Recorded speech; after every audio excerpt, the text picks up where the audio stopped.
right now, go ahead, check out Lotus Lane and Anna Fox on what they had to say about being black women in the adult film industry. Here's one of my concerns when it comes to my black sisters. Okay. Like, what do you think about, like, the way we're treated, you're treated, as opposed to, like, white performers? Well, I definitely notice that I get treated by certain people as a side person, not so much as a peer on the same level. Right. But those that do treat me as their peer, I pay attention to those people, and those are the people that I focus on working with and trying to build better relations with to make future projects with, because there's really no time in wasting time trying to change other people's lives. You'll do that just with positive energy and a good work ethic and sticking around. I mean, we definitely, it's not equal, but it's like our jobs as ethnic performers to show up on set and do our best. Even though we're not held on the same level as everyone else, we still have to prove to ourselves that we're just as good as everyone else. So that's how I feel about it. Yeah. Yeah, the best way to deal with it is ignore the haters and the people that don't want to promote you, and keep working with the positive people that do want to promote you and work with you. Right. Now, are y'all nominated tonight? No, I'm not nominated, but I like to come out and support everybody that is. Exactly. So that's what two of the most beautiful women currently in the adult sect of the entertainment industry have to say about being black women in their particular industry. Not good, huh? So, I just thought that particular clip was the perfect lead-in to an article that I tweeted a little earlier today, or retweeted a little earlier today, from Variety.com, Variety magazine. It's a article revolving around Gabrielle Union. The headline is actually her quote. Gabrielle Union says, "Don't be the happy Negro that does the bidding of the status quo." This was an article that really spoke to me personally, and I think it would speak to a lot of, people who watch me routinely. So I definitely want to take the time to share this with all of you. And I'll tell you, I really love Variety magazine because their website was one of the first mainstream websites to reference the website I founded, pornnewstoday.com, in regards to a bit of independent investigative journalism that I did early on. So I really appreciate them, and I'm just really glad that they put this piece together in regards to Gabrielle Union, because I just love her. She's an actress I've always looked up to, that I'm sure many of you look up to. So as you all know, she's gone through quite a bit recently in regards to her departure from America's Got Talent, because that whole situation was so wrong. Oh, and still, I don't even think it's been resolved yet. But anyway, let me just read this to you.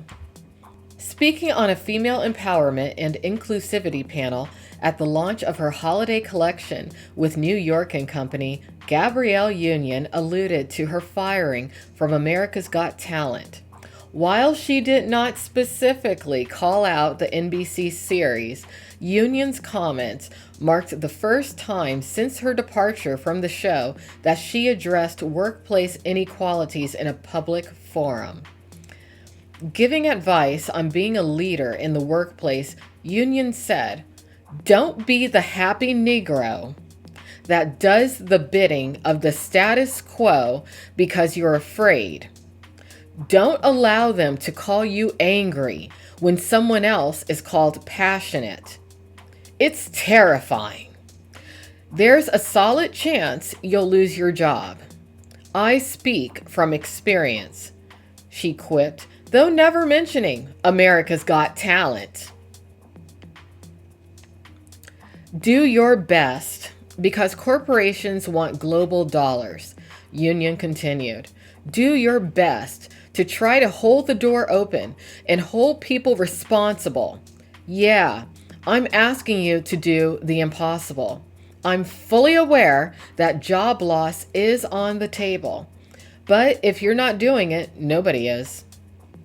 Speaking to the media crowd alongside Hannah Bronfman, stylist Solange Franklin, model and activist Ebony Davis, and co-founder of Plus Model magazine Maddie Jones on a panel titled Power of Inclusivity and the Women Leading the Charge, held at Ladder Ray in Soho, Manhattan. Union explained her thought process when she is making personal career decisions. How many checks do I need? This financial freedom, they're shackles masquerading as zeros in my bank account. There are a lot of people who are only interested in filling their own plate, Union continued. I can't enjoy my food if everyone else is starving. Love her. Love her, love her, love her, love her, love her. Union discussed speaking her truth, explaining that she always found power through authenticity, even when it's tough, especially in an industry where women of color have a history of being sidelined. Union spoke about the difficulties of navigating the grand equation.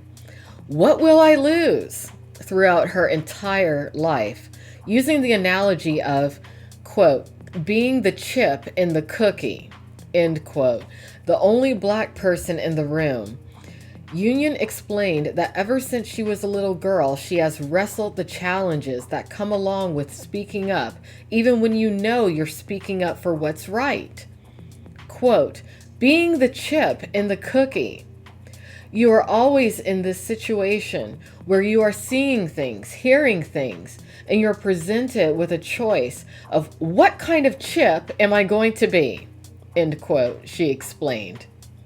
Quote, are you going to assimilate and allow all of this to go on? Or are you going to say something and immediately be the othered? Are you going to say something? You know it's wrong. Everyone knows it's wrong. End quote. Union shared that she realized she was experiencing anxiety, depression, fear, and terror every single day because her mind was constantly burdened with the question, am I going to say something? Eventually, I couldn't sleep. I knew I obsessed about every single time in my life where I didn't say something. And it got to the point where I was like, that's not right. And every time I chose to speak up and the world didn't end, I could speak a little bit better. I knew I was doing the right thing. It just made it so much easier. Throughout Union's life, while she knew that she could lose everything by speaking up, her job, her friendships, her marriage, she says she realized she cannot have real freedom or peace if she's sitting on the truth and knowing what's wrong. Wow. I'm not going to read the whole article. You guys have to go and read the whole thing yourselves. But I wonder if being that now she has her little girl that inspired her to be more vocal in regards to what she's experienced and what she's observed than before. I bet having that little girl is in part what prompted her to really take a stand. I love her. I love Gabrielle Union. Always and forever, Gabrielle. I will love you. But again, everyone go check out this article. It's excellent, excellent. And everyone take it to heart. We need a little bit of change in this world. We definitely do.